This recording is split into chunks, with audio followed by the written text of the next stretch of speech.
บุคคลแล้วก็ของทานเจตนาก็เจตนาดีก่อนทานขณะทานหลังทานเจตนาดีก็เวลาก็เวลานี่เหมาะสมก็สถานที่นั่นจะได้เหมาะสมก็เปิ้นเอามารวมกันว่ากาลเทศะกาละแปลว่าเวลาเทศะแปลว่าสถานที่บุคคลถึงพร้อมผู้ฮื้อผู้ฮับห้องปฏิฆาหกผู้ฮื้อห้องทายกของทานนั่นก็คือปัจจัยเกี่ยวกับที่พระเป็นเครื่องอาศัยสมณะควรใจสอยเครื่องนุ่งห่มที่อยู่อาศัยยารักษาโรคเสนาสนะอย่างนี้เพิ่นฮ้องว่าเครื่องที่สมณะอาศัยสมณะบริโภคแต่โยมได้ทานขนมไปก็คงจะไปมองใจอย่างเนอะคือใจเฮาลืมเรื่องอื่นเฮาลืมกึดไปว่ามันเลยเวลาแล้วเฮาลืมกึดเจตนาเฮาเป็นบุญปุ่นลูกเนาะพระเปิ้นก็ฮู้ของเปิ้นอาจจะบ่เอาไปเก็บไปฉันเปิ้นก็เอาฮื้ออุ้ยนั่นเหียเอาฮื้อคนบ้านเหียเอาฮื้อขโยมเหียก็บ่เป็นปัญหาหยังอันเด้อจะไปกึดบัดสบายใจก็ได้จะคูณมัวนะใจจะคูณมัวมีปัญหาโนพร้อมแพรมไม่มีปัญหาจะไปมองใจพระเปิ้นก็คงจะฮู้นะถ้าเปิ้นบ่ฮู้เปิ้นก็คงบ่เดินธุดงค์มาไกลขนาดนั้นโยมจะใส่ถ้าเปิ้นบ่สงเคราะห์โยมก็ซ้ำมองใจแฮมกะก็เอาใส่ให้โยมเปิดบาตรใส่ก็เป็นหยังนะก็เหมือนที่ท่านพระครูสมเด็จเคยเล่าโยมเปิ้นก็ไปซื้อไก่ย่างมาทานพระนั้นบ่สงเคราะห์โยมอาตมาฉันเจโยมก็มิ่งก็ก็บ่ตานบ่เติ้นน่ะจะตานฮื้อป้อเนี่ยปานป้อนให้เห็นหน่อยกะอาตมาฉันเจปานป้อนเหี่ยกะตัวจะกินบ่กินก็ไปให้คนอื่นให้ขยมบ่นก็ได้คือเฮาต้องแก้ปัญหาเฉพาะหน้านั้นสงเคราะห์โยมเหี่ยก็มีปัญหานะอันนี้คือสบายใจเห็นเด้อคิดถึงบุญบ่เด้อบางทีคนเฮากังเรื่องบุญมันก็ลืมเรื่องอื่นไปนะมันเป็นหยังมันเป็นปัญหาเด้อเนาะต่อไปอันนี้อยู่สันหิมปิงคนไข้ติดเตียงเนาะแล้วก็แม่ชีเปิ้นมาก็ฮื้อหลานไปทำบุญกับแม่ชีก็เป็นหยังเอาฝึกละอ่อนก็ได้นะกะฝึกละอ่อนคือละอ่อนเขามีส่วนร่วมในบุญก็ได้จะคือท่านสาธิตเปิ้นตอบเหตุกรรมเนาะอาตมาจะเชื่อมสัญญาณไปที่อยุธยาพุ่นก่อนญาติโยมจะโทรมานิ่มตันแล้วเด้อโทรมามตันแล้วจะเชื่อมสัญญาณไปที่ท่านสาธิตเปิ้นอยู่อยุธยาพุ่นก็เดินนิมนต์เปิ้นจัดรายการไปถึง5 โมงบัดเดี๋ยวนี้4 โมง 5 นาทีนิมนต์ตั้นไปถึง5 โมงแล้วก็พี่น้องเมืองฝังแม่อ้ายใช้ประการพวกก็ป้ากันถึง6 โมงตอนนี้สัญญาณท่านพร้อมแล้วนิมนต์ครับนิมนต์ครับผมขยายคำถามหน่อยเนอะครับมีคำถามแรกโยมว่าคณะที่กำลังทำขนมอยู่แต่เป็นเวลาล่วงเลยบ่ายคล้อยทีนี้ก็มีพระเดินธุดงค์ผ่านมาโดยใจอันเป็นกุศลก็เลยลืมเรื่องเวลาไปก็เลยเอาขนมใส่บาตรให้พระแล้วพระเองก็มีขยมตัวก้นมาอยู่เวลาเปิ้นบินเดินมาเปิ้นก็บ่ใจตั้งใจจะมาบิณฑบาตเนาะแต่เปิ้นเดินผ่านน่ะโยมก็ว่าบ่ใครม่วนใจเพราะว่าบางทีปีติเกิดได้ลืมเรื่องอื่นไปเหี่ยนี่เนาะอันนี้กรณีที่1กรณีที่2โยมเป็นคนไข้ติดเตียงแล้วก็มีแม่ชีเดินมาก็ฮื้อหลานไปทำบุญกับแม่ชีเหี่ยนี่โยมจะได้ส่วนบุญด้านใดก็เดี๋ยวท่านอ อธิบายบรรยายผมได้ตอบไปเป็นเบื้องต้นแล้วครับก็ผมนิมนต์ท่านขยายความต่อไปถึงเวลาก่อน5 โมงก็ห่างไว้สัก2 นาทีเนอะครับผม นิมนต์เลยครับครับถวายความเคารพพระเถรานุเถระที่เคารพอย่างสูงทุกรูปเจริญสุขสวัสดีสาธุชนท่านผู้ฟังทุกคนทุกท่านสำหรับสาธุชนท่านผู้ฟังที่ให้เกียรติรับฟังรายการธรรมาภิวัตรอันเป็นรายการวิทยุเพื่อการเผยแผ่พระพุทธศาสนาส่งเสริมการศึกษาและพัฒนาสังคมรายการนี้รับผิดชอบโดยอาตมาภาพพระสาธิตธีรปัญโยผู้อำนวยการสถาบันธรรมาภิวัตรสถาบันเพื่อเผยแผ่พระพุทธศาสนาส่งเสริมการศึกษาและพัฒนาสังคมตั้งอยู่ณที่พักสงฆ์สถาบันธรรมาภิวัตรบ้านศพเตินตำบลศพปาดอำเภอแม่เมาะจังหวัดลำปางสาธุชนท่านผู้ฟังรายการนี้ออกอากาศอยู่2ลักษณะลักษณะแรกเป็นรายการสดออกอากาศทุกวันพฤหัสบดีที่3ของเดือนในช่วงเวลา4 โมงถึง5 โมงแม่แลงปกติออกอากาศทุกวันอังคารช่วงเวลาตี 4จนถึง7 โมงอันนี้เป็นอาทิตย์รายอาทิตย์รายเดือนนั้นอาทิตย์ที่3ของเดือนก็คือวันพฤหัสที่3ของเดือนไม่ใช่ที่3วันพฤหัสบดีที่3ของเดือนถ้าได้การจะได้เปิดสายให้ท่านผู้ฟังที่ฟังอยู่ทางบ้านได้โทรเข้ามาร่วมเอ่ยกันโทรเข้ามาร่วมแสดงความคิดความเห็นกันส่วนหนึ่งแต่ว่าต้องดูสัญญาณก่อนว่าชัดบ่ชัดพอดียืมโทรศัพท์แห่งเครื่องนึงของพระคุณเจ้าที่เปิ้นอยู่ที่เนี่ยมาใช้แต่เดี๋ยวดูความพร้อมแห่งกันนึงเพราะว่าบัดจ้างกับโทรศัพท์เปิ้น แล้วก็แห่งมันนึงคือเป็นเทปบันทึกเสียงเอาไปออกอากาศผ่านทางสถานีวิทยุในเครือข่ายสถานีวิทยุเพื่อการศึกษาและพัฒนาอาชีพRadio Network FM 99.50 MHz ของวิทยาลัยเทคโนโลยีและการจัดการกฟผแม่เมาะวันนี้ท่านผู้ฟังต้องขออภัยบ่ได้อยู่ในที่พักสงฆ์สถาบันธรรมาภิวัตรแต่มาอยู่นอกพื้นที่ขณะนี้บัดเดี๋ยวนี้เนี่ยอยู่ที่วัดชุมพลนิกายารามราชวรวิหารอำเภอบางปะอินจังหวัดพระนครศรีอยุธยามาตั้งแต่วันที่14แล้วท่านผู้ฟังจะกลับวันพรุ่งนี้คือวันที่18ตอนประมาณสัก 6 โมงแม่แลงไปถึงวัดกับประมาณสักตี 2ของวันที่19พอดีกับมีงานกฐินที่19พอดีจะด้วยความที่พระเดชพระคุณหลวงพ่อเจ้าวาดวัดชุมพลนิกายารามราชวรวิหารแล้วก็เจ้าคณะอำเภอบางปะอินเนี่ยท่านได้นิมนต์ไว้นานแล้วก็ด้วยความที่ท่านได้อุปถัมภ์บำรุงปฏิการะกันมาตลอดเปิ้นก็ใส่ใจอาตมาภาพร่วมกินร่วมทานสร้างวัดสร้างวามาแล้วก็เห็นในความตั้งใจของหลวงพ่อก็เลยมางานหลวงพ่อเป็นงานอบรมละอ่อนท่านผู้ฟังแล้วก็ผู้ปกครองรวมไปจนถึงเจ้าหน้าที่ศาลเด็กศาลเยาวชนและครอบครัวจังหวัดพระนครศรีอยุธยา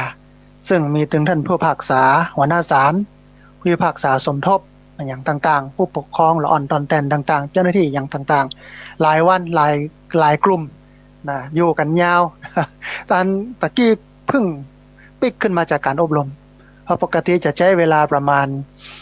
ภาคบ่ายเนี่ยจะเริ่มบ่ายโมงจนถึงบ่าย4 โมงแต่ว่าวันนี้เลิก3 โมง3 โมงครึ่งคือเปิ้นเสร็จแล้วก็ขึ้นมาเตรียมตัวนี้เดียวสักกำหนึ่งประมาณ6 โมงครึ่งหรือว่าทุ่มโดยประมาณเนี่ยนะก็จะลงไปบรรยายแถมโพสต์จนถึง3 ทุ่มครึ่งวันพวกก็ช่วงตี 4ก็ต้องตื่นแล้วตี 5ก็นำปฏิบัติธรรมไปจนถึง7 โมงอย่างนี้เป็นต้นท่านผู้ฟังก็เลยบัดสะดวกในเรื่องรับสายบัดสะดวกในเรื่องเสียงอาจจะมีเสียงกระทบออก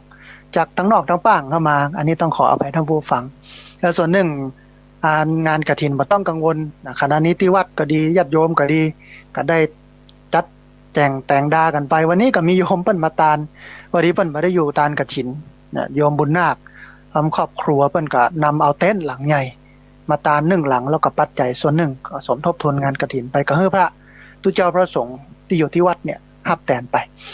เขาก็กังวลว่าบ่อยู่แล้วจะมีปัญหาโน่นนี่นั่นเนี่ยคนที่อื่นทั้งนอกนะแต่ว่าภายในวัดเนี่ยพระสงฆ์องค์เน้นญาติโยมบ่กังวลในหยังเพราะว่าได้วางระบบกันดีแล้วถ้าเป็นอย่างยั่งยืน ถึงแม้ว่าอาตมาภาพไปอยู่งานก็เดินเนี่ยแสดงว่าไปทางหน้าได้ละเฮาหมดห่วงเนาะ แต่ถ้าเราไปทางนอกแล้วมันยุ่งยากไปนะว่ามีคนมาดูมาแลแตนอย่างนี้เนาะโอ้อันนั้นเป็นเรื่องใหญ่ถ้าเราตายไปเหี่ยก็จบไปเหี่ยแต่นี่ถ้าตายไปนะท่านผู้ฟังมันก็ยังอยู่ของมันได้มันก็ยังเดินของมันได้การบริหารงานที่แท้จริงคืออย่างนี้โดยเฉพาะพระสงฆ์นักพัฒนาเนี่ยพระอาจารย์ไพศาลวิสาโลเพิ่นก็บอกว่าท้ายที่สุดของพระทำงานก็คือบ่ทำงานไปแรกๆอาจจะทำงานไปทำไปก็สร้างคนสร้างเครือข่ายสร้างระบบขึ้นมาท้ายที่สุดตัวเก่าก็เป็นเพียงที่ปรึกษาคืองานมันเดินไปเพราะว่าครูบาอาจารย์หลายรูปหลายตนเปิ้นไม่ได้สร้างระบบสร้างคนตายไปหมดไปก็เสี่ยงไปอย่างเงี้ยเป็นที่น่าเสียดายอันนี้อู้เอ๋ยท่านผู้ฟังทั้งหลายได้ฟังกลับมาสู่คำถามที่ท่านอาจารย์พระครูอภิวัฒนวิกรมท่านได้ฝากไว้สู่2 เรื่องแรกก็คืออันตัวเจ้าพระสงฆ์พระธุดงค์เตียวมามีลูกศิษย์ตัวก้นมาแล้วก็ญะขนมอยู่เกิดปิตินะโอ้ใครตาลขนมแล้วก็ล่นไปตาลล่นไปตาลฮือเปิ้นนี่นะเปิ้นก็ฮับไปอย่างไปเสร็จแล้วมากึดได้ทีหลังว่ามันใช่เวลา มันเลยเพนไปแล้วจะใดเนี่ยนะอันนี้อันที่1เนาะวันนี้อย่างไรนะนั่นมันก็มีอยู่2ขอยกมือ10 นิ้วพูดถึงเรื่องของความสมควรกราบพระติรัตนะแก้วเจ้าทั้ง3ประการถามว่าพิษร้ายแรงก็พิษร้ายแรงมันเป็นวินัยเล็กน้อยที่สามารถปลดได้โดยเพื่อนกับพิษแล้วแหละพระที่ฮับนี่นะฮับอันภัตตาหารในยามวิกาลจะต้องยอมฮับใจพระท่านอย่างนึงว่าอย่างที่ท่านอาจารย์พระครูอภิวัฒนวิกรมได้อู้ไว้ก็คือเปิ้นยอมพิษกับเรื่องนี้แต่เพื่อให้โยมได้บุญเพราะนั้นโยมตานไปแล้วก็สบายใจไปเถอะนะวันหลังก็ได้สติใหม่เขาก็ระมัดระวังแต่ถ้าเป็นเรื่องปกติเนี่ยอย่างอาตมาภาพเนี่ยเนาะอยู่ที่วัดก็โยมไม่อาหารบ่าย2ยกขนมปิ๊บนะขนมปิ๊บนะใส่เป็นปิ๊บมาตานอาตมาก็ฮับเกณฑ์นั่นผู้ฟังฮับเกณฑ์ให้ปอนเรียบร้อยหยาดน้ำเรียบร้อยนะห้ามได้เอาไปฉันโลห้ามได้เอาไปฉันเวลานั้นนะเฮาก็ฉันเวลาที่มันเป็นเวลาที่ฉันก็คือก่อนเที่ยงมากกว่านั้นก็คือปกติบ่ค่อยฉันของมื้อนี้เอาไว้ให้เนน ฉันกับน้ำปะนะอย่างเงี้ยมันก็อยู่ที่ตังในของเฮาแต่ตานไปแล้วก็คือจบตานไปแล้วก็คือจบเอาบุญจากการตานนั้นแล้วบ่ต้องมาเป็นกังวลใจว่ามันเป็นปัญหาอย่างไรนะพระเปิ้นก็ยอมรับแต่บางรูปต้องเข้าใจเปิ้นว่าถ้าเปิ้นเคร่งครัดเปิ้นเฮือสติเฮาเปิ้นบอกว่ามันใช่เวลารับกินรับทานนะโยมเน้ออย่างงี้นะแล้วนะอันบอกให้โยมเอาให้ขยมที่โตยมานะให้ขยมเอาไปแล้วไปถวายวันหลังอันนี้ก็เป็นวิธีการแก้ปัญหาได้อย่างหนึ่งสำหรับเปิ้นแต่โยมที่ตานไปแล้วกับพระใส่บาตรไปแล้วไม่ต้องกังวลมันจบตั้งแต่ตานบุญโยมได้แล้วตั้งแต่เจตนาพระเจ้าตรัสว่าเจตนาเป็นกรรมนะคือเจตนาดีก็กรรมดีอ่ะเจตนาของโยมเป็นกรรมดีอ่ะนะถึงแม้มันจะบ่าครบองค์ประกอบเรื่องของงานเวลาก็ตามอันนี้ไม่ต้องกังวลแต่ปกติก็เป็นอย่างนั้นอย่างนั้นแม่แรงเปิ้นมาอย่างเงี้ยเอาข้าวสารมากระสอบมาตานให้อาตมาภาพถวายเป็นภัตตาหารน้ำปนะสัมมเนรก็ฮับตานพระห้ามจะเอาไปหุงตอนนั้นโลกก็ฮับตานเพราะฉะนั้นผมไม่ต้องกังวลเฮือศีลเฮือปอนไปนะแต่อันวันหลังถ้าจะทำเอาไปเฮือขยมถ้ามันเลยเวลานี่นะเอาไปเฮือขยมแล้วก็เฮือขยมเปิ้นถวายในเวลานั้นนะแต่เฮาก็ดีใจหันเปิ้นบิณฑบาตมาโลกอุ้มบาตรมาก็ใส่บาตรเลยตั้งรีบใจเวลานะก็คือมันมองหลายๆอย่างถ้าสมมุติว่าคนที่เปิ้นมาเอาศาสนานะมันไปถ่ายรูปตอนนั้นมันก็อยู่ไปโพสต์ว่าตู้เจ้าเยมาบิณฑบาตไม่ลำไม่แรงก็จะเป็นปัญหาไปแถมนะอันนี้คือคนที่เปิ้นบ่เข้าใจแต่ยังเฮาศรัทธาแล้วก็คงบ่มีปัญหามันจบที่เจตนาแล้วโยมนะเจตนาโยมดีก็เป็นอันดีแล้วพระเปิ้นก็ไปติดใจตัวนะบุญสำเร็จได้บุญไปอันนี้เรื่องที่1นะเรื่องที่2ป่วยติดเตียงแล้วหันแม่ชีเตียวมาแล้วให้หลานไปทำบุญถามว่าจะได้ก่ออันนี้ได้อยู่สองประเภทนะได้อยู่2อย่างท่านผู้ฟังบุญที่ได้อย่างแรกก็คือเป็นบุญที่เกิดจากการให้ทานภาษาเพิ่นพระบรรพวัฒนใหม่วิธีการทำบุญช่องทางหรือว่าห้อมในการทำบุญนั้นมันมีอยู่10 วิธีเพิ่นเรียกว่าบุญกิริยาวัตถุ10หนึ่งในนั้นก็คือการทำบุญในการให้ทานภาษาพระบรรพวัฒนใหม่ทำบุญโดยการให้ทานอันนี้โยมได้ละข้อแรกอันที่2ได้บุญที่เกิดจากการเกื้อกูลสนับสนุนส่งเสริมให้คนอื่นได้ทำบุญหรือว่าเปิดโอกาสให้คนอื่นได้ทำบุญ ก็โยมเปิดโอกาสให้หลานเกื้อกูลให้หลานสนับสนุนให้หลานได้ทำบุญก็คือเอาปัจจัยเอาของไปตานให้แม่ชี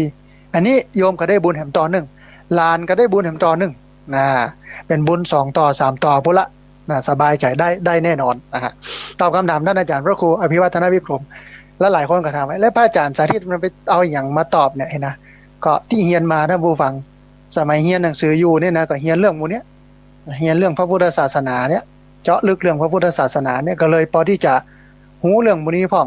อู้ก็เลยอู้บนหลักการที่เปิ้นได้วางไว้เป็นอย่างเนี่ยนะทำบุญเถอะท่านผู้ฟังมันดีทำบุญไว้เถอะมันบ่เสียหลายจักได้สบายต่อไปหน้าแต่บางครั้งบางทีมันก็ต้องพอกะอันโอกาสจังหวะพ่องยิ้มได้เป็นอย่างแต่ด้วยความปิติอ่ะมันเผลอเลยอ่ะ เผลอเลยมันหันแล้วมันดีใจแค่ทำบุญอ่ะอันเจตนานั้นเนี่ยโอ้ได้แหงนะจำได้คร่าวๆกับเรื่องของการทานด้วยเจตนาอันแรงกล้านี่นะมันมียาจกคนขอทานกู้หนึ่งผัวเมียเนี่ยท่านผู้ฟังมันตุกมันจนแล้วเวลาผ้าตุ้มมันไปยากการที่บ้านเศรษฐี ตอนแรกมันแบบมีผ้าตุ้มผ้าปันคอนะผ้าห่มที่เอาออกมาทั้งนอกทั้งป่างได้เนี่ยอันมันแบบมีแล้วกับนี้ไปยากการบ้านเศรษฐีก็เอาเฮือมันผืนหนึ่งมันก็มาพัดเวียนกันเช่นวันไหนที่ผัวสามีออกจากบ้านสามีกับตุ้มไปวันไหนที่ภรรยาออกจากบ้านภรรยากับตุ้มไปอย่าสลับกันไปเพราะมันมีผืนเดียวแต่ถ้ามันมี2 ผืนคนละผืนจะไปเวลาใดก็ได้ไผจะไปไหนก็ได้มันต้องรอกันเนาะนั่นคือหนาวนะมันหนาวแต้โลมันต้องใส่เสื้อใส่เตียวใส่อย่างนี้นะนี่อันสามีนั้นไปฟังธรรมะของพระพุทธเจ้า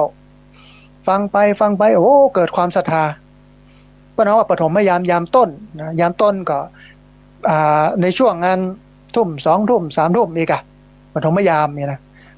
มันศรัทธาในคำสอนแค่ตานผ้าตุ้มพระตุเจ้าขนาดนี่เนาะ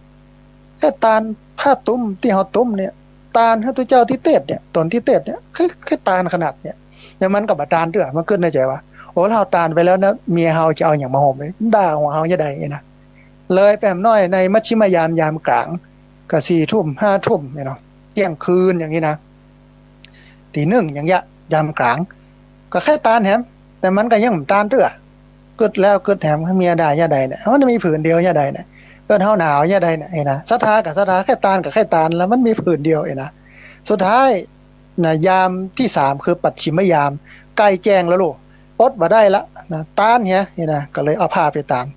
ปรากฏว่าอานิสงส์ของการตานนั้นอันนี้หลังจากนั้นมาจัดหมื่นนะ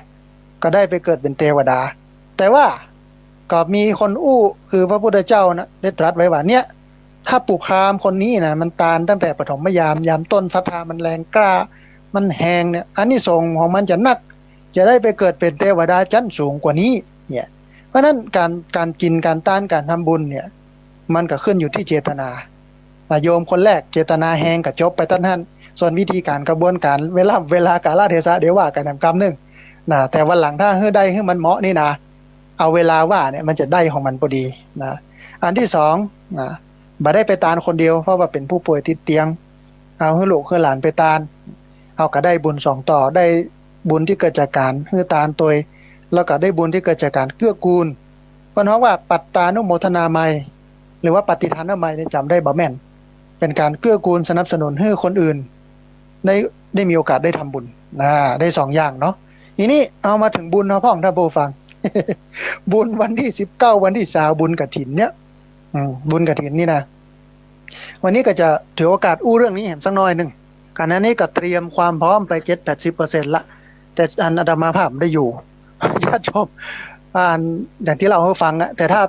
ไปตานกับไปได้เลยมีพระอยู่หั่นอย่างวันตานเหมือนกันวันที่19เนี่ยเฮาไปถึงปุ๊บถ้าระบบของท่านอาจารย์พระครูท่านใดอยู่ในระบบของท่านอาจารย์พระครูอภิวัฒนวิกรมก็ไปหอมที่อาจารย์พระครูเพิ่นจะเรียบเรียงรวบรวมเองเพิ่นจะบันทึกยอดใดต่อใดอย่างใดเพิ่นก็จะเอาเข้าอันกองตานของวัดต่อไปแต่ถ้าเป็นญาติโยมทั่วไปที่มาเพราะว่ามันมีหลายคณะเนาะสามัคคีแต้ๆนะอันนี้นะหลายที่หลายต่างหลายคณะหอมมาก่อนก็มีมาล่วงหน้าอันหอมตัวหลังก็มีนะมาก็ อันเอาไปลงที่เดียวที่หั่นก็คือจุดทำบุญของวัดจะมีตัวเจ้ามีญาติโยมนั่งอยู่หั่นจดลายหมายชื่อจำนวนต่อหั่นอยู่หั่นส่วนอามาภาพนี้จะบ่รับตอนนั้นเนี่ยเพราะมีหน้าที่รับแขกอยู่ทางหน้าญาติโยมมาก็จะตักตายอู้เอ่ยแล้วก็ชี้แจงว่าอันนั้นอยู่ทางไหนเวลาตานอย่างใดอันหนึ่งก็คือจะเป็นอันฮับตานอย่างเดียวก็คือตานภัตตาหารน้ำปันนะของสามเณรนะจะมีอันสลุงตั้งไว้หั่นจะมีน้ำซึ่งคุณแม่สมบูรณ์นักรินเนี่ยเปิ้นเอามาเป็นเก้าเป็นกันไว้หั่นว่าเวลาคนที่เปิ้นมากินมาตานกันนักงานกฐินนอกจากจะมาทำบุญกฐินแล้วพระอาจารย์ก็คือเปิ้นปูจาเนอะเปิ้นตานข้าวตานน้ำเพราะเปิ้นจะเอาข้าวสารไปส่วนหนึ่งเปิ้นจะเอาน้ำไปส่วนหนึ่งเอามาไว้หั่นเป็นตัวอย่างแล้วก็เอาสลุงไว้หั่นใครจะตานข้าวตานน้ำนะคือเป็นคนที่บ่ฮู้จักอดจักอยากเนี่ยเนาะอิ่มมีกินมีใจตลอดกับมาตานแล้วแต่ศรัทธาจอมในสลุงหั่นอธิษฐานคนเดียวอาตมาก็นั่งอยู่ฮะจะเฮือศีลเฮือพรอยู่ฮะส่วนกฐินจะตานกฐินตานผ้าป่าไปที่กองกลางของวัดมีตัวเจ้าพระสงฆ์เปิ้นอยู่ดูแลท่านไปท่านดีเขาว่าเวลาเฮาตานแล้วปุ๊บเสร็จหมดแล้วนะเอายอดไปลงไปอย่างแล้วปุ๊บระหว่างที่เฮาไปแห่ขวดตานทั้งร่วมมงชิงมงกันขึ้นมาเนี่ยทีมงานของท่านพระอาจารย์มหาชูชาติแล้วก็คณะกรรมการที่พักสงฆ์สถาบันธรรมาภิวัตรฝ่ายการเงินเพิ่นก็จะบวกลบคูณหารตัวเลขได้ตัวอีคณะนี้ตัวอีอันยอดตัวอีที่หูยอดเลยท่านหั่นนะตาลเฮาก็ใจได้สายสิญจน์โยงอันต้นกฐินไปยกได้สายสิญจน์เกตบริวารที่อยู่ใกล้เห็นผ้าเป็นหยังมันยกได้ก็ยกตาลไปฮือศีลฮือพรไปหูยอดกันต้นหั่นเลยบ่ต้องยกครัวมาจุกันสองหน้ากันอีลุงตุงนางอัน10 100คนก็100ต้นนี่นะอย่างต้นคาไอ้เนาะปดเต็มแพทบ่มีที่เก็บที่ไว้มันก็วุ่นวายอันนี้เป็นระบบที่จัดฮือตานเพราะนั้นญาติโยมไปถึงปุ๊บนะถ้าคนไหนท่านใดกลุ่มไหนอยู่ในระบบของท่านอาจารย์พระครูอภิวัฒนวิกรมก็เก็บไว้รอท่านอาจารย์พระครูห่อไว้หั่นที่อาจารย์พระครูส่วนญาติโยมที่มาแบบเดียวๆเอารถส่วนตัวมาอย่างมาคณะโน้นคณะนี้คณะนั้นก็ไปพุ่นเลยอันที่ตานของวัดปุ้นมันก็จะเป็นระบบแบบนี้ทีนี้ท่านผู้ฟังย้อนถึงเรื่องกฐินเอาให้เข้าใจเอาให้ชัดกันวันนี้กำนึงเอาความหมายเอาวิธีการเอาอานิสงส์เอาอย่างต่างๆมันเล่าให้ฟังเพื่อท่านผู้ฟังทั้งหลายได้ฟังเป็นกำลังใจในการกินการตานอันกฐินเนี่ยแปลว่าไม้สะดึงก็คือกรอบไม้ชนิดหนึ่งสำหรับขึงผ้าให้ตึงสะดวกแก่การเย็บผ้าในสมัยโบราณเนี่ยท่านผู้ฟังเวลาเปิ้นยิบผ้าเนี่ยต้องเอาไม้สะดึงมาขึงผ้าให้มันตึงอย่างก่อนแล้วก็เย็บมันมีเครื่องมันมีจักรเย็บผ้ามันสมัยบ่เดียวโลมันมีซิงเกอร์มันก็ต้องใจได้ใจเข็ม เย็บนี่ค่ะใจได้ใจเข็มเย็บอันทีนี้เนี่ยท่านผู้ฟังการจะเย็บมันก็ต้องเอาไม้มาขึงให้มันตึง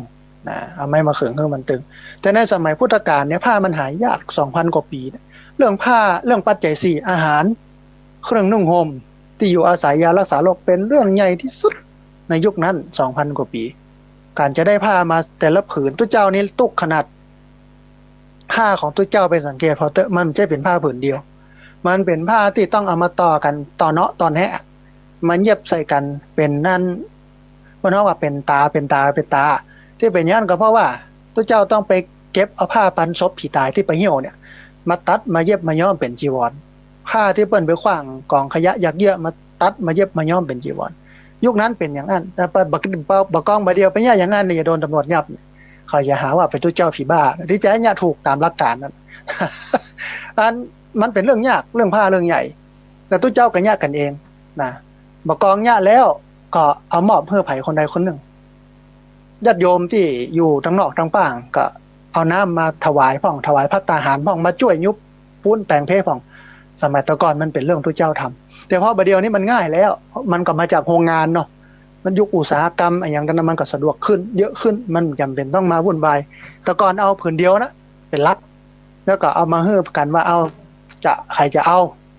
จะมอบเพื่อใครไผสมควรได้นะก็ทำวิธีการอปโรกนกรรมเอาเฮือกันไปแต่ยุคนี้สมัยนี้เอาเป็นไตเอกไตลักที่มาเป็นไตกฐินที่เหลือเป็นไตบริวารได้หมดจุตนจุองค์อย่างเงี้ยมันก็ดีไปอย่างนึงนั่นอย่างกฐินถึงเป็นเรื่องที่ใหญ่เป็นเรื่องที่ได้บุญนะเพราะมันจำกัดการเวลาท่านผู้ฟังมันไม่ได้ตานได้ตลอดทั้งปี เหมือนกับพระป่าเนี่ยทานได้ตลอดทั้งปีบ่มีจำกัดเวลาแต่กฐินเนี่ยมันเป็นบุญที่มันว่าการละทานบุญตามการบุญจำกัดการก็คือช่วงเวลานี้ต้องอั้นก็คือช่วงตั้งแต่แรม1ค่ำเดือน11ถึง15ค่ำเดือน12แรม1ค่ำเดือน11ถึง15ค่ำเดือน12ต้องอั้นพ้นจาก15ค่ำเดือน12ไปแล้วก็ตานบ่ได้ละก็คือลอยกระทงพ้นจากลอยกระทงไปแล้วปุ๊บก็บ่ได้มีหลายคนถามถึงความเป็นมาเป็นไปถึงจุดประสงค์วัตถุประสงค์ของการทำบุญกฐินเล่าให้ฟังแหมสักกำหนึ่งให้ชัดให้เข้าใจตัวนี้นั้นจุดประสงค์หลักของการทำบุญกฐินนั้นท่านผู้ฟังแต่แล้วก็เพื่อที่จะตุเจ้าประสงค์เนี่ยได้มีผ้ามาเปลี่ยนมาพัดมานุ่งโดยได้มีมูลเหตุของบุญกฐินปรากฏในกฐินนะขันธกะนะพระวินัยปิฎก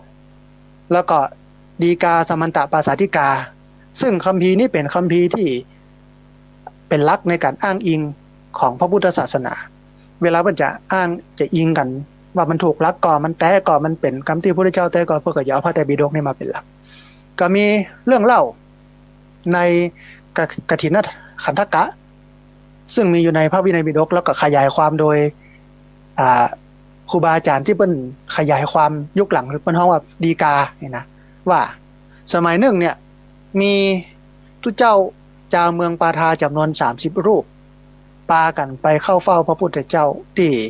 พระเชตวันมหาวิหารเมืองสาวัตถีขณะนั้นวันจำพรรษาได้ใกล้เข้ามาแล้วนะทุเจ้าการเดินทางมันลำบากที่มันไม่ใช่เหมือนสมัยบัดเดียวเตียวทั้งนั้นท่านผู้ฟังหลายคนที่ฟังอยู่นี้ตันยุคเตียวอยู่นะยุคหาบน้ำต่ำเข้าเนาะยุคสาวน้ำทุ่งน่ะยุคโบะหลัวยุคหาบน้ำนี่นะกับตุกยากอย่างนั้นแล้ว2,000 กว่าปีก่อนซ้ำตุกกว่านี้ทำก็ด้วยความที่ระยะทางหรือว่าการเดินทางมันบ่สะดวกตัวเจ้าเหล่านั้นเดินทางไปเข้าเฝ้าพระพุทธเจ้าวันจำพรรษาก็ใกล้เข้ามาแล้วตัวเจ้าเหล่านั้นก็เดินปากันจำพรรษาที่เมืองเชตวันจำพรรษากันที่อันพระเชตวันวิหารเป็นเวลา3 เดือนอันระหว่างที่จำพรรษาอยู่3 เดือนใจก็น็อกนะคิดถึงพระพุทธเจ้าเมื่อใดจะได้ไปเฝ้าเมื่อใดจะได้ไปหาใครไปกราบไปการได้เข้าเฝ้าพระพุทธเจ้าสักเตื้อบ่กองออกพรรษาปุ๊บตกฝนพวกมาปากันท่านผู้ฟังออกเดินทางกันก็ฝนมันยังบ่แล้วบ่หายเด้อลูกมันยังมีฝนอยู่กับปากันตากแดดตากฝนไปนะ ดินขี้เปอะยังบ่ทันแห้งกับเตื้อปากันไปจีวรซ้ำมีผืนเดียวชุดเดียวโลกมันหาเขียมเปื้อนปันเป็นเบลิกเบิกเบอร์หมดเข้าไปเฝ้ากราบพุทธเจ้าอู้เอ่ยอย่างต่างๆพระเจ้าได้เล็งได้พอได้เห็นถ้าอย่าอี้บ่ท่าแล้วเนี่ยมันเป็นเบลิกเบิกบานี่นะก็อนุญาตอันตุเจ้าหาผ้ากฐินหรือผ้าที่เย็บด้วยไม้สะดึงเนี่ยมาใจเปลี่ยนแทนผ้าเก่าก็อนุญาตว่าเอาออกพรรษาแล้วจะไปฟังไปไหนกันเตื้อไปช่วยกันเสาะหาผ้ามาเย็บมาย้อมมาแปลงกันชื่อว่ากฐินแล้วก็ตานตนใดตนหนึ่งตานแล้วก็จะไปก็ได้หรือจะมาก็ได้ แต่ถ้าระหว่างนั้นก็ฟังไปฟังมาเตื้อด้วยพุทธานุญาตนี้นางวิสาขามหาอุบาสิกาท่านผู้ฟังนางวิสาขานี่เป็นคนกินคนตาลไม่หญิงที่ยิ่งใหญ่มากในพุทธศาสนาเวลาไปวัดไปวานี่นางบ่เคยไปมือเปล่าไปเมื่อเจ้าเอากับข้าวไปเมื่อตอนเอากับข้าวไปนะไปเมื่อแรงเอาน้ำปานะกับดอกไม้ธูปเทียนเครื่องสักการะไปเพราะนางอู้กับคนรับใจว่าถ้าไปเดินไปแล้วเนี่ยตัวเจ้าก็มักจะพอละเนนก็มักจะพอละว่านี่มีนางวิสาขายาวอย่างมาตาหนา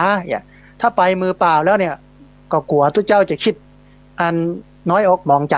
นะเกิดอันผิดหวังเพราะนั้นต้องไปโดยที่ไม่มีมือเปล่าอันนี้ก็เลยเป็นที่เรื่องลือเรื่องการกินการตานของนางวิสาขาถามว่าบัดเดียวนี่มีก่อนเนี่ยก็มีแต่มันบ่นักเนาะคนแบบนางวิสาขาเนี่ยฝ่ายพ่อใจก็คืออนาถปิณฑิกะมหาเศรษฐีนั้นก็กินการตานนักแกนะอันนางวิสาขาหูว่าพระพุทธเจ้าอนุญาตว่าเวลาตัวเจ้าออกพรรษาแล้วก็ให้ตัวเจ้าพระสงฆ์นี้ไปเสาะผ้าเสาะผ่อนมาตัดมาเย็บมาย้อมที่ห้องวัดกฐินนี่แล้วก็ตาลตนใดตนหนึ่งที่อยู่ในวัดท่านเป็นรางวัลนางก็เลยไปขออนุญาตว่า อันข้าเจ้าจะขอเป็นเจ้าภาพได้ก่อนมาต้องให้ตัวเจ้าได้ตัดได้อย่างข้าเจ้าจะเนี่ยมาหมดแล้วก็ฮับกันเอา แล้วก็ส่วนจะยกคือไผ่นั่นก็เป็นเรื่องของสงฆ์ที่จะไปตกลงกันเอาพระเจ้าก็เลยได้คืออนุญาตนางวิสาขาตั้งแต่นั้นมาเนี่ยนางวิสาขามหาอุบาสิกานี่ก็ได้เป็นคนแรกนะที่ได้ตานภาคกฐินในพระพุทธศาสนาท่านผู้ฟังทีนี้อานิสงส์ของกฐินมีถึงสองฝ่ายนะถึงของตุเจ้าแล้วก็ของโยมของตุเจ้าเนี่ยในพระวินัยเปิดระบุไว้5ข้ออันแรกเวลาไปบ้านก็บ่ต้องบอกลาภิกษุด้วยกันก็ไปได้เลยแต่ว่าก็ต้องบอกให้น้อยว่าไปไหนนะบอกว่าไปไหนที่ไหนต่างใดมันก็ผิดระบบการปกครองแต่ก็บ่ต้องได้คือมันเป็นพิธีรีตองว่าอันเถอะนะจะไปไหนมาไหนแต่ก่อนพิธีรีตองมันเยอะแต่บัดเดียวบ่ต้องพิธีรีตองก็บอกตกลงนะตกลงแก้วตกลงคำจะไปบ้านบอกตกลงแก้วตกลงงั้นผมเข้าไปบ้านนี่คำเด้ออย่าไปได้เลยที่ผมต้องไปลาเจ้าวาดนะแต่ตกลงงานแก้วก็ต้องไปบอกเจ้าวาดนะเจ้าวาดถามตกลงแก้วก็ต้องโหนะอย่างนี้เป็นต้นอันที่สองเวลาไปไหนมาไหนเอาไตรจีวรไปโดยบอกครบสำรับก็ได้ปกติจะไปที่ไหนนี่ต้องมีสบงจีวรสังคตินี่ไตรแปลว่า3จีวร3คือสบงจีวรสังคติอังสะผ้าประคตเนี่ยมานับอยู่ในหั่นนะแต่ต้องใส่นะต้องมีนะเดียวบ่ต้องเอาไปครบก็ได้คือบ่ต้องเอาสังคติไปก็ได้แต่สบงกับจีวรนี่ต้องใส่ไปนะอันที่3ฉันอาหารเป็นคณะเป็นหมู่เป็นจุมนั่งล้อมวงกันได้เพราะน้องว่าโภชนาปลัมปะละอันที่จริงวินัยของพระเนี่ยเปิ้นบ่ให้ตัวเจ้านั่งล้อมวงจัดเป็นกัวไผกัวมันแต่ตะก่อนมันมีกัวกับบาดไผบาดมันการเลี้ยงสมัยตะก่อนโดยเฉพาะสมัยพุทธกาลเฮาก็ยังหันภาพอยู่ในอินเดียเลี้ยงคนเป็นพันคนเปิ้นเลี้ยงอย่างใดเปิ้นก็ตั้งหม้อไว้หั่นแล้วคนเข้าแถวไปตักใส่ถ้วยของตัวเก่าเอากะละมังมาคนเดียวเอาถ้วยมาคนเดียวเอาบาตรมาคนเดียวเอาหม้อมาคนเดียวตักนั้นก็ไปนั่งกินพุทธเนี่ยที่จริงเขาอย่างอีกก็ง่ายเหมือนกันนะ มันวุ่นวายอ่ะเลี้ยงคนเป็นพันๆเนี่ยนะมันง่ายนะแต่ตัวเจ้าเนี่ยเปิ้นบ่ให้อนุญาตนั่งล้อมวงกันเป็นหมู่เป็นจุมกินด้วยกันโลกแต่มันบัดเดียวนี้สถานการณ์มันเปลี่ยนสังคมมันเปลี่ยนโลกมันเปลี่ยนก็เลยต้องมานั่งล้อมวงนั่งโต๊ะนะโต๊ะเข้ามาแต่ก่อนนี้ตึงกับปืนเหรอมีโต๊ะเข้ามาหรือบ่โต๊ะก็นั่งล้อมวงกันเนี่ยมันผิดวินัยเพราะน้องว่าโภชนาปลัมปะละเพราะนั้นได้รับกฐินแล้วก็อนุญาตได้แต่ถ้าถามว่าบ่ได้รับกฐินแล้วทำเนี่ยมันจะมีโทษอะไรอย่างก็เป็นอาบัติเล็กๆน้อยๆซึ่งปรงอาบัติเหี่ยก็จบนะอย่างอีกอันที่4เก็บจีวรไว้ได้ตามปรารถนาอย่างที่ว่านะจีวรหรือเสื้อผ้าปัจจัย4สมัย 2,000 กว่าปีมันเป็นของเขียมเปิ้นบ่ฮือตัวเจ้าเก็บไว้นักบ่ฮือโลภนะมีแค่ชุดแล้วก็ชุดสำรองชุดหนึ่งแต่ชุดสำรองนั้นต้องไปสละให้ตนที่เปิ้นบ่มีอย่างนี้เป็นต้นนะอันที่4ลาภสักการะผลประโยชน์ที่มันเกิดขึ้นในวัดในวานั้นก็อันดับแรกเป็นของตู้เจ้าที่จำพรรษาอยู่ในหั่นก่อนตู้เจ้าที่มาทีหลังก็ถ้ามันเหลือก็ได้ถ้ามันบ่เหลือก็บ่พึงจะได้ส่วนนั้นในอีเป็นต้นนี่เป็นอานิสงส์ของตู้เจ้าผู้รับกฐินนะ5ประการแล้วก็ญาติโยมเหรอญาติโยมที่ไปทอดกฐินจะได้อานิสงส์อย่างไรก็มันมีในทานานิสังสูตรเพิ่นได้อู้ไว้พระเจ้าได้ตรัสไว้ก็มี5อย่างเหมือนกันเด้ออันแรกเป็นที่ฮักชอบใจของคนหมู่มากไปตานกฐินเนี่ยคนชอบคนหุมเป็นเมตตามหานิยมนะคนค้าคนขายเนี่ยบ่ต้องอู้ถึงน่ะนักแกนะอันที่2เป็นที่นิยมยกย่องของคนดีคนดียกย่องคนดีสรรเสริญอันที่3กิตติศัพท์ชื่อเสียงเกียรติคุณของคนตาลเนี่ยมันขจรกระจายไปไกลเล่ากันนะอย่างวันที่19วันที่20นี้เล่าแน่นอนอย่างน้อยในอำเภอแม่เมาะเนี่ยแตกตื่นมื่นตากันละเอาตั้งแต่อันลงรถไฟสถานีรถไฟแม่เมาะ 9 โมงกว่าเนาะสถานีรถไฟแม่จางเที่ยง50เนี่ยคนก็แตกตื่นมื่นตากันคนเป็นร้อยๆพันๆเนาะรถตู้ออกหยาบนี่นะก็ขนาดอันปักเทิงอย่างต่างๆมันก็เล่ากันแล้วอันที่4ผู้ให้ทานย่อมไม่ห่างเหินจากคุณธรรมของคฤหัสถ์นะคุณธรรมของคฤหัสถ์ก็มีคารวะธรรม4สัจจะธรรมะขันติจาคะเวลาให้ทานเนี่ยมันก็ได้จาคะข้อนั้นมันได้สัจจะโดยได้สัจจะความจริงใจโดยเอ่ยปากแล้วจะทานเนี่ยได้สัจจะธรรมะการข่มอกข่มใจ ไปอย่างนั้นต้องข่มอกข่มใจว่ามันมีเรื่องให้ยุ่งหลายเรื่องมากคนมากความหรอกนะขันติใจความอดทนทนหิวทนห้อนอันทนเมิน ทนยุ่งทนอย่างหลายอย่างห้องน้ำซ้ำมี11ห้องคนเป็นปันอย่าอดต้องทนอย่างนี้เป็นต้นเนี่ยได้คำมะข้อนี้สัจจะธรรมะขันติจาคะคนเฮือตาลโดยเฉพาะตาลกฐินนั้นย่อมบ่ห่างเหินจากคุณธรรมของคฤหัสถ์สัจจะธรรมะขันติจาคะแต่มาเนื่องเมื่อตายไปแล้วย่อมเข้าถึงสุคติโลกสวรรค์ไปสวรรค์แน่นอนทีนี้ท่านผู้ฟังอาตมาภาพได้ไปอ่านบทความของครูบาอาจารย์อันหนึ่งที่เพิ่นอู้ถึงเรื่องธงกฐินธงกฐินที่มันมีรูปต่างๆซึ่งเดี๋ยวเราได้ไปหันที่หันแล้วก็ของที่ระลึกปีนี้ที่เอามาแจกญาติโยมที่มากินมาตานกฐินกันนี่นะก็เป็นธงอันรูปหมู่เนี้ยมีรูปอย่างพ้องธงกฐินจะมีอยู่4ธงหลักๆก็คือ1ธงจระเข้2นางมัจฉาก็คือนางเงือก3ตะขาบ4เต่าอันที่จริง3อย่างเนี้ยท่านผู้ฟัง3อย่างเนี้ย4อย่างเนี้ยมันมีตำนานเล่าว่าอันคนนี้ไปตานแต่มาตานได้ตานก็ตายไปเหี้ยอย่ามันเหมือนกับพญานาคที่อยากให้บวชแต่ไม่ได้ไปบวชเพราะตัวเก่าบ่ได้เป็นมนุษย์บวชแล้วหลักบวชแล้วเมื่อคืนนอนเผลอสติก็เลยกลับกลายเป็นนาคเนี่ยเขาก็แตกตื่นกันพระเจ้าก็บ่ให้อยู่ร่วมกันกับพระสงฆ์เพิ่นก็เลยขอว่าก่อนจะบวชก็ใจชื่อนาคก็ใจชื่อนาคแต่เนออย่างนี้เป็นต้นนะฮะอันนี่คือตำนานมันแต่แท้จริงแล้วเนี่ยมันเป็นปริศนาธรรมที่เปิ้นสอนอยู่ในหั่นจระเข้ตะขาบนางเงือกหรือว่านางมัจฉาแล้วก็เต่าจระเข้หมายถึงความโลภ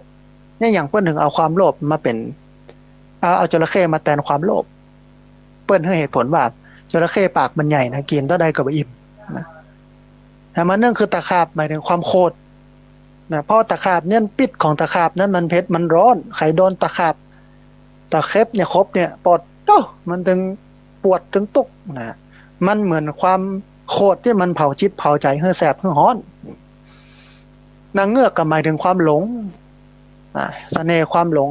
ที่น่าหลงไหลเต้าก็หมายถึงสติการระวังรักษาอายตนะทั้ง6เวลาหมาจะไล่คบมันพยานอันตรายจะเกิดขึ้นมันก็ฮบหัวฮบเท้าฮบหางเข้าไปมันก็ปลอดภัยอธิบายขยายความเพิ่มเติมให้น้อยนึงเรื่องธงเหล่านี้อันด้านผู้ฟังทีนี้มันมีอันหนึ่งที่พูดถึงเรื่องของอานิสงส์กฐินกับพระป่าเป็นการสนทนาของหลวงพ่อซึ่งเป็นครูบาอาจารย์รูปหนึ่งอาตมาภาพเอามาให้ท่านผู้ฟังทั้งหลายได้ฟังเป็นบทความเนาะก็มีคนถามถึงอานิสงส์ของการทอดกฐินกับพระป่าคนถามก็ถามหลวงพ่อว่าการทอดพระป่ากับการทอดกฐินอย่างไหนได้อานิสงส์นักน้อยกว่ากันหลวงพ่อรูปนั้นก็บอกว่าความจริงพระป่ากับกฐินเนี่ยมันก็เป็นสังฆทานตัวกันถึงกู้นะแต่ถ้าว่าอานิสงส์โดยเฉพาะกฐินนั้นมันได้มากกว่าเหตุเพราะที่มันได้มากกว่าเพราะว่ากฐินนั้นมันมีเวลาจำกัดอย่างที่ว่ามาก็คือเพิ่นจะเริ่มทอดกันตั้งแต่แรม1ค่ำเดือน11จนถึงกลางเดือน12แต่อานิสงส์ได้ทั้งสองฝ่ายคือผู้ทอดก็ได้พระผู้รับก็ได้นะอันพระผู้รับนี่ก็จะมีอำนาจคุ้มครองทางด้านวินัยได้หลายสิกขาบททำให้สบายนักขึ้นคล่องตัวนักขึ้นอย่างที่เราให้ฟัง5ข้อเช่นการไปโดยที่ไม่ต้องบอกลาไปไหนโดยบ่ต้องเอาผ้าไปครบ3 ผืนก็ได้อย่างเงี้ยนั้นมันมีเรื่องเล่าท่านผู้ฟังว่าครั้งหนึ่งอันพระพุทธเจ้าพระนามว่าปฐมุตตระท่านเคยเทศน์วาระหนึ่งสมัยที่พระเจ้าพระองค์ปัจจุบันนั้นเป็นมหาทุกขตะคำว่ามหาทุกขตะนี้ก็คือคนที่จนที่สุดเป็นทาสของค้าบดีคนร่ำคนรวยอันทุกขตะคนนี้ซึ่งเป็นพระพุทธเจ้าพระองค์นี้นี่นะที่บำเพ็ญเพียรเป็นพระโพธิสัตว์เป็นทุกขตะเนี่ยเปิ้นก็เอาเสื้อผ้าเก่าๆของเปิ้นเนี้ยนำไปแลกกับได้มากลุ่มหนึ่งกับเข็มเล่มหนึ่งนะเอาเสื้อผ้าปุดๆขาดๆผ้าขี้ริ้วเนี่ยไปแลก ได้มากลุ่มหนึ่งกับเข็มเล่มหนึ่งอันมหาทุกขตะคนนี้ก็เอาได้กับเข็มที่ได้มาเนี่ย เอามาร่วมในการทอดกฐินกับเจ้านายซึ่งเป็นคหบดีเศรษฐีตาลขณะที่ตาลไปเนี่ยก็ปรารถนาว่าขอให้ได้สำเร็จเป็นพระพุทธเจ้าพระองค์หนึ่งเถอะนะอันเนี้ยด้วยอานิสงส์นั้นนะจะได้อานิสงส์นักหลายอย่างแล้วแต่จะอธิษฐานเป็นว่าอย่างนั้นนะอย่างเช่นถ้าหากว่าเราปรารถนาพุทธภูมิเราก็จะได้พุทธภูมิในอนาคตข้างหน้าเป็นจุดเริ่มต้นที่จะได้บ่ใช่ว่าถวายอันกฐินปุ๊บจะได้เป็นพระพุทธเจ้าเลยเนี่ยมันเป็นจุดเริ่มต้นที่นำไปสู่ความเป็นพระพุทธเจ้าปรารถนาจะเป็นอัครสาวกก็จะได้เป็นพระอัครสาวกปรารถนาจะได้เป็นพระอรหันต์ก็จะได้เป็นพระอรหันต์แต่ถ้าว่ายังบ่ถึงนิพพานอานิสงส์ผลบุญนั้นก็จะเกิดขึ้นเช่นเมื่อตายจากความเป็นคนไปเกิดเป็นเทวดาแล้วลงมาเป็นพระเจ้าจักรพรรดิจะได้เป็นพระเจ้าจักรพรรดิ500 ชาติบุญน้อยลงมาแหมจะได้เป็นพระมหากษัตริย์500 ชาติบุญน้อยมาแหมจะได้เป็นมหาเศรษฐี500 ชาติบุญน้อยลงมาแหมจะได้เป็นอนุเศรษฐี500 ชาติบุญน้อยลงมาแหมจะได้เป็นคหบดีชาตินะ500 ชาติอันบุญบารมีเหล่านี้มันจะเกื้อกูลนะให้ได้ไปถึงตอนนั้นเพราะว่า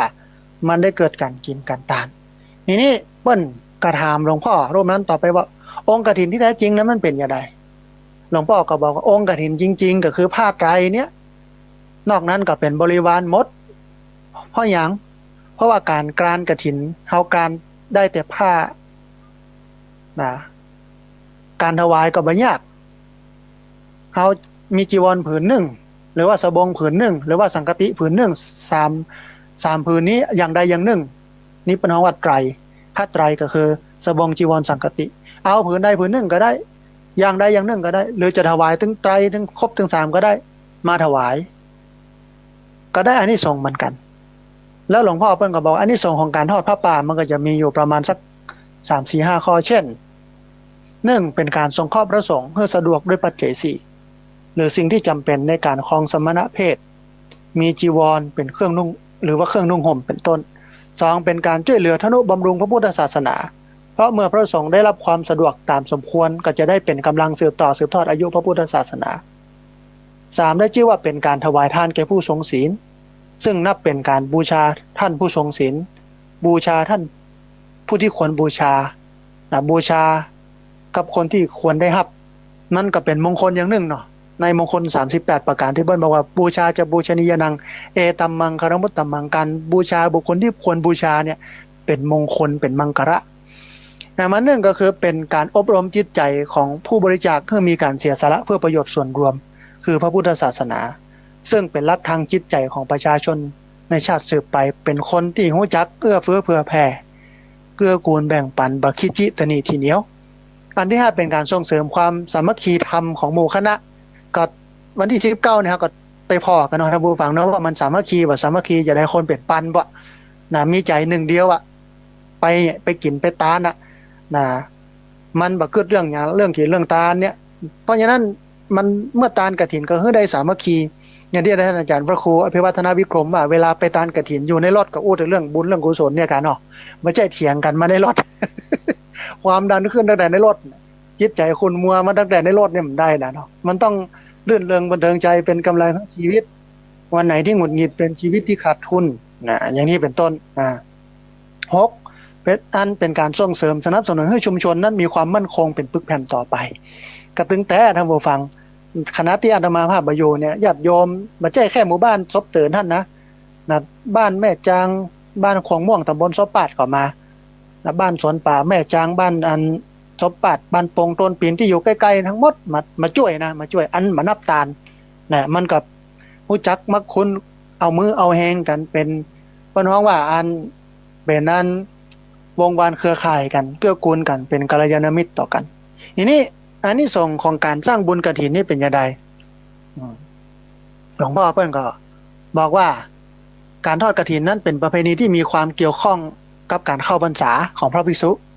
เนื่องจากในวันแรม1 ค่ำเดือน8ซึ่งเป็นวันเข้าพรรษาพระภิกษุทุกรูป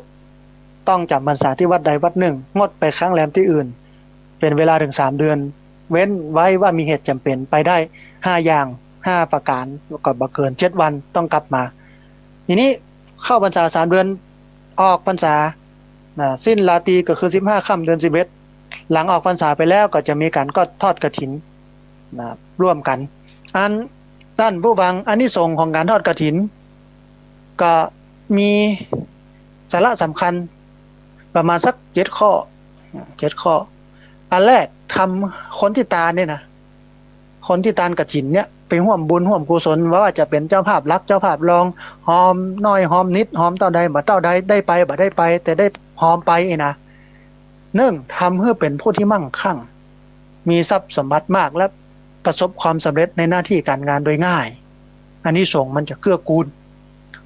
2จิตใจของคนตาลนั้นจะแช่มชื่นบริสุทธิ์ผ่องใสเป็นบุญอยู่เสมอเอิบอิ่มนะ3มีจิตใจตั้งมั่นเป็นสมาธิเข้าถึงธรรมได้โดยง่าย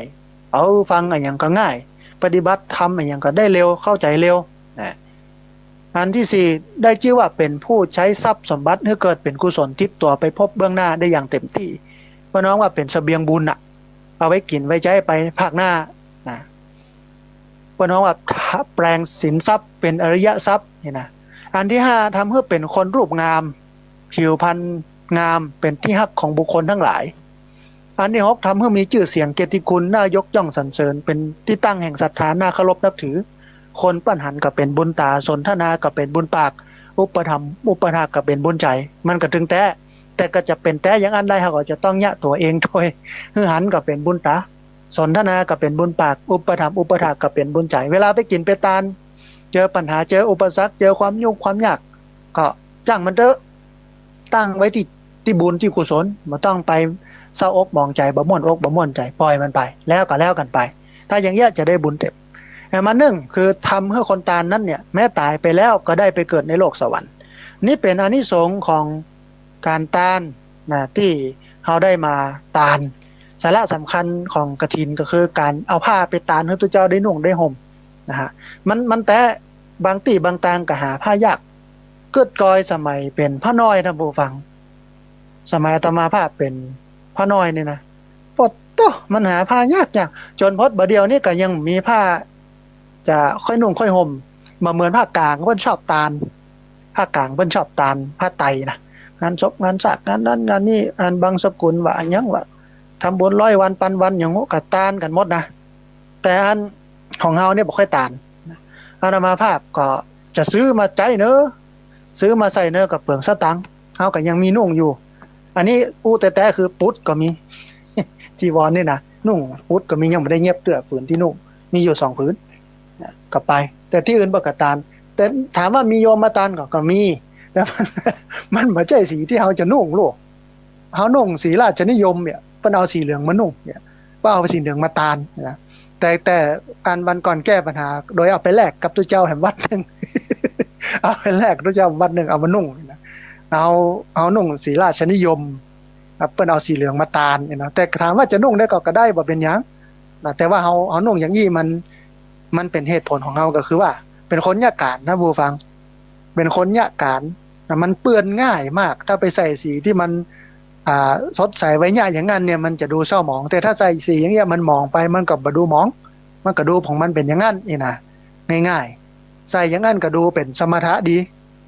กิเลสมันบ่กำเริบมันก็เกี่ยวกันเหมือนกันอันนี้เฮาก็นุ่งอย่างเงี้ยเกิบก็ใส่อันกาดาวเทียมนี่ก็กู้บักกี่บาทเนี่ยอดดีนะสะเทินน้ำสะเทินบกใส่ไปเทศไปบรรยายในอาคารใหญ่ๆโตๆองค์กรใหญ่ๆโตๆในมหาวิทยาลัยในที่ไหนตั้งใดขึ้นเครื่องบินไปก็ใส่เข้าสวนเข้าป่าเข้าดอยเตียวทุดงไปหั่นไปนี่ก็ใส่นะมันก็สะดวกดีอย่างนี้นะก็ท่านผู้ฟังเหลือประมาณสัก10 นาทีประมาณสัก10เกือบ10 นาทีนะฮะวันนี้ต้องขออภัยท่านผู้ฟังที่บ่สามารถที่จะเปิดโอกาสให้ท่านผู้ฟังที่ฟังอยู่ทางบ้านได้โทรเข้ามาร่วมเอ่ยกันโทรเข้ามาร่วมแสดงกับคอมเมนต์กันได้ไปไปเอ่ยกันพูดเอาเนาะวันที่19 ต้องขออภัยตัวถ้าหากว่าวันที่19นั้นบ่ได้ตักได้ตายบ่ได้ได้เอ่ยทั่วถึงเพราะคนมันนักละการมันนักเนาะท่านผู้ฟังเนาะการมันนักคนมันนักแต่ว่า ต้องขอบใจท่านผู้ฟังที่มาร่วมกันกินกันตานอันนี้ต้องกราบขอบพระคุณท่านอาจารย์พระครูอภิวัฒนวิกรมแท้ๆที่เป็นเก้าเป็นกันแล้วก็คุณแม่สมบูรณ์นักรินทร์ที่เปิ้นตั้งเก้าไว้เฮ้อจตุปัจจัยทายธรรมทั้งหลายทั้งปวงนี้เอาไปสมทบทุนสร้างกุฏิเรือนพักของสามเณรสามเณรจำนวน30รูปที่มาเรียนหลักสูตรทวิศึกษาที่มาอยู่ที่พักสงฆ์สถาบันธรรมาภิวัตน์ได้อยู่แล้วก็อันมันใจเยอะ5-6 แสนว่า4-5 แสนโดยประมาณนั้นแต่ถ้ามันได้น้อยก็บ่เป็นหยังทำตัวที่ทำได้ไปก่อนได้มาก้อนนี้ก็จะเอาไปเทพื้นขึ้นโครงหลังคาพนมผนังว่ากันไปแต่เอาไปกำน้อยถ้ามันบ่เสร็จบ่ยังก็เก็บไว้ก่อนแต่อย่างน้อยมีหลังคากับเทพื้นแล้วเนนก็ไปกางเต็นท์นอนท่านได้ละ จำวัดนอนท่านได้ละเดี๋ยวกับเบื้องปูพื้นกาอย่างกาว่ากันแต่ถ้ามันกุ้มของมันได้หมดนี่ซ้ำดีรอบเดียวจบเลยนะแต่มันก็ยากยุคนี้สมัยนี้เศรษฐกิจมันฝืดเคืองเนาะเฮาก็ทำบุญตามกำลังนะท่านผู้ฟังนะบ่ต้องไปอย่างนักหนาจารีแต่ว่าก็พอให้มันสมน้ำสมเนื้อเนาะบางคนจะกินจะตานนี่เกิดยากนะเวลาจะซื้อของมาแต่งมาย่องตัวเก่าเพิ่มพูนกิเลสเนี่ยง่ายจกเอาเนี่ยงานไปกาดของถมเอาสตังค์ไป300กะว่าจะไปซื้อพักมาแกงซื้อนั่นมานี่ซื้อนี่มานั่นสัก4-5 อย่างนี่เนาะ300ติดใจไปสัก200อีก250เนี่ยโอ้ไปเจอเสื้อเจอผ้าเจอเกิบเจอนั่นจะเอาหมดมาสตังค์บ่พอปะเปื้อนกวักเปื้อนมายืมแฮม300หมดไป600แต่เวลาไปกินไปตานเนี่ยซ้อหาแมงสาวพอแบงค์สาวไปก่อนมันนั้นจะจกเนอะแบงค์100เนอะก็ลำบากบางคน100เดียวนะเหนียวนึบนี่นะอันนี้ส่งมันต่างเด้อก็จะเหมือนอันโยมที่เปิ้นตาลพระตุ้มพระตุเจ้าน่ะศรัทธาเกิดตอนนั้นปุ๊บก็ตาลตอนนั้นเลยเนี่ยมอกใดกับมอกนั้นเนี่ยมันก็จะได้อานิสงส์แห่งอันนี้ผู้ฟังทั้งหลายได้ฟังม่วนพ่องตลกพ่องนั่นผู้ฟังแล้วต้องขออภัยตัวนะครับเอาละท่านผู้ฟังเหลือบแลพอเวลาก็เป็นเวลาที่จะจบรายการเพราะว่าเวลามีน้อยต้องขออภัยกับญาติโยมตัวแล้วก็บ่ได้เปิดสายท่านผู้ฟังที่ฟังอยู่ทางบ้านได้โทรเข้ามาระบุระเบยกันได้โทรเข้ามาร่วมแสดงความเห็นกันเพราะว่าบ่ได้เอาโทรศัพท์มาแล้วก็จะใช้โทรศัพท์ของทุกเจ้าพระสงฆ์ที่เปิ้นอยู่ที่นี่เนี่ยก็บ่ค่อยสะดวกเปิ้นเป็นเครื่องรุ่นใหม่อาตมาใช้ไม่เป็นมันก็ลำบากเอาไว้เอาไปปะกันวันที่19วันที่20แล้วก็วันอังคารหน้าแล้วก็ทุกพฤหัสที่3ของเดือนวันนี้อู้ถึงเรื่องอานิสงส์กฐินอู้ถึงเรื่องกฐินอาจจะครอบคลุมบ่ครอบคลุมพ้องก็เป็นไปตามนั้นรวมไปจนถึงตอบคำถามที่ท่านอาจารย์พระครูอภิวัฒนวิกรมได้อู้มาบุญทั้งหมดมันขึ้นอยู่ที่เจตนาท่านผู้ฟังเจตนาเป็นเก้าเป็นหลักแต่ว่ามันก็มีกาละมีเทศะพ้องที่จะต้องทำตามให้มันถูกระบบระเบียบอย่างเช่นเฮาแค่ตานกฐินเนี่ยจะไปตานฤดูอื่นก็ไม่ได้เจตนาแค่ตานกฐินอยากแค่ตานกฐินความอยากมันนักแต่ไปตานเวลาอื่นมันก็ไม่ใช่ได้นี่มันก็จำเป็นต้องเนี้ยห้อมเนี้ย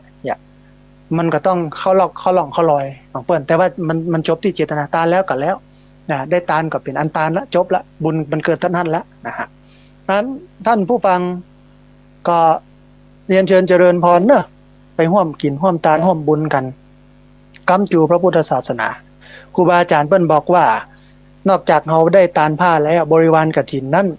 ก็ยังสามารถที่จะเอามาอุปถัมภ์บำรุงกำจูพระพุทธศาสนาวันก่อนได้ฟังข่าวนะสำนักงานพระพุทธศาสนาแห่งชาติเปิ้นออกมาประกาศสถิติพระสงฆ์องค์เนรหลังจากที่ออกพรรษาแล้วเนาะอันแต่ก่อนนี่โอ้กันอยู่ประมาณ300,000 2,900,000 300,000นี่นะนับกันอย่างกันแล้วบัดเดี๋ยวนี้220,000นะท่านผู้ฟังมันลดลงนักเลยทีเดียวนะแล้วก็มีท่าทีว่าจะเหลือสัก190,000อีกนะแล้วแหมน้อยจะไปตานขัดเข้ากับไผเดี๋ยวจะไปใส่บาตรที่ไหนจะไปวัดไปวายมีกับวัดล้างอยากเยื่อใยกระปุ้งอยู่เต็มเบอร์เดี๋ยวอันเพิ่นก็จะมาเซ้งเอาไปแปลงมัสยิดเนี่ยหมดให้เสียงนี่ยาใดน่ะมาเชื่อว่ามันเป็นไปบ่ได้นะในต่างประเทศตัวเจ้าที่วัดบ้านเฮาเนี่ยพระธรรมทูตสายต่างประเทศเปิ้นไปอยู่ต่างประเทศบางตนนี่เซ้งโบสถ์เซ้งโบสถ์มาเป็นวัดก็มีนะภาคใต้พวกน่ะเปิ้นเอาวัดมาเป็นมัสยิดก็มีบุคลากรพุทธศาสนาลดลง จำนวนชาวพุทธนะ40 ล้านเนาะถ้านับเป็น60 กว่าล้าน67 ล้านนี่นะแบ่งเป็นอิสลามแบ่งเป็นคริสต์แบ่งเป็นโน้นเป็นนี้เป็นนั่นก็เหลือของเขาสัก40 ล้านคน40 ล้านมีพระสักล้าน2 ล้านนี่ก็น่าจะบาลานซ์กันน่าจะเหมาะพอดีกัน แต่ว่าคนเป็น40 ล้านตุ๊เจ้าพระสงฆ์องค์เนน200,002เนี่ยเอามันน่าตกอกตกใจที่เป็นอย่างนั้นก็เพราะว่าการอยู่เป็นพระมันลำบากนะถ้าอยู่มาได้ที่เป็นข่าวนี่ก็อยู่ได้แต่ว่าอยู่ดีๆอยู่สร้างสรรค์อยู่ทำงานอยู่พัฒนาสังคมประเภทที่เคร่งครัดในศีลเชี่ยวชาญในศาสตร์ฉลาดในธรรมบำเพ็ญประโยชน์โปรดมหาชนเนี่ยมันมีน้อยมันเสียสละว่าใครจะไปญาติท่านผู้ฟังเหาะเซาะว่าที่หามาหิมตายสุดท้ายสุมาซึกไปตายไปก็เอาไปไม่ได้สักอย่างย้ายวัดไปก็เอาไปไม่ได้แปลงอิฐแปลงวิหารได้หลังหนึ่งแปลงกุฏิได้หลังหนึ่งที่หามาแปลงหอระฆังแปลงกำแพงวัดแปลงนั่นแปลงนี่โอ้10 ปี20 ปีล่นหากันทุกเจ้านะวิ่งแต่บอกกองย้ายวัดไปอยู่วัดนึงเอาไปไม่ได้สักอย่างซึกไปก็เอาไปไม่ได้สักอย่างเนี่ยแล้วไผจะไปญาติท่านผู้ฟังถ้าบ่เสียสละแต่อันนี้ต้องชื่นชมนะพระเจ้าประสงค์ที่เปิ้นอยู่ยังวัดยังวาที่เปิ้นรักษาศาสนาที่สร้างที่แปลงเฮาก็ต้องช่วยกันท่านผู้ฟังช่วยกันจ้ำก้ำกันจูลำพังพระสงฆ์เองเนี่ยนะมันไปบ่ได้มันทำได้บ่นักมันบ่สะดวกมันก็ต้องอาศัยญาติโยมได้กำใจจูอย่างที่เปิ้นว่านะวัดจะร้างโรยราถ้าไม่สร้างจะอ้างว้างร่วงรวยให้หวยหาหากญาติโยมทอดทิ้งไม่นำพาทิ้งวัดวาให้มัวหมองเป็นกองดินอันอารามงามดีต้องมีพระหากโยมละส่งข้าวก็เศร้าหมองเช้าไม่เห็นเพนกับหายไม่มามองพระคงต้องอยู่ไปไม่ได้นานออกพรรษาท่านคงลาสิกขาบทวัดก็อดพระอยู่คู่วิหารขืนบำเพ็ญต่อไปไม่ได้นานโบสถ์วิหารก็คงร้างห่างพระเนรนี่เอาละท่านผู้ฟังเหลือบแลพอเวลาหมดแล้ววันนี้อาตมาภาพพระสาธิตธิรปัญโยผู้ดำเนินรายการธรรมาภิวัตรต้องเอารายการนี้จากลาท่านผู้ฟังทั้งหลายไปก่อนเอาจะปะกันใหม่ในอาทิตย์ในวันพฤหัสที่3ของเดือนหรือทุกวันอังคารช่วงเวลา 4:00 จนถึง 7:00 นต้องกราบขอบพระคุณครูบาอาจารย์พระสงฆ์องค์สังฆเจ้าที่ดูแลการออกการส่งกระจายเสียงอนุโมทนาบุญกับเจ้าของคลื่นเจ้าของสถานีที่รับสัญญาณเอาไปออกอากาศส่งกระจายเสียงอนุโมทนาบุญกับท่านผู้ฟังทุกคนทุกท่านที่ติดตามรับฟังสัพพพุทธานุภาเวนะด้วยเดชเดชะอนุภาพของพระพุทธเจ้าสัพพธรรมานุภาเวนะด้วยเดชเดชะอนุภาพของพระธรรมเจ้าสัพพสังฆานุภาเวนะด้วยเดชเดชะอนุภาพของพระสังฆเจ้าสัทธาสถีพระวันตุเตขอความสุขความเจริญในธรรมจงมาเกิดมีแด่บรรดาศรัทธาสาธุชนทุกคนทุกท่านตลอดกาลเป็นนิจเทินเจริญพร